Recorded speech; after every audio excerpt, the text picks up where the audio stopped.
একটা হোটেল যেখানে check in হয় কিন্তু চেক আউট কখনো হয় না।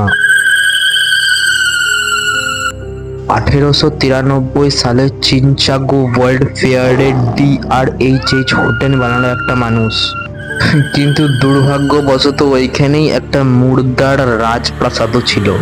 ওই হোটেলে একটা সিক্রেট প্যাসেজে একটা রুম ছিল, গ্যাস চেম্বার।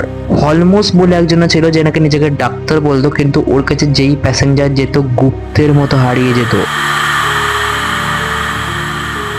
লোকে বলে নাকি ও আজ পর্যন্ত 200 থেকে বেশি প্যাসেঞ্জারকে মেরেছে এবং সেই সব প্যাসেঞ্জারের দেহ সেই চেম্বারের মধ্যেই ভরা আছে।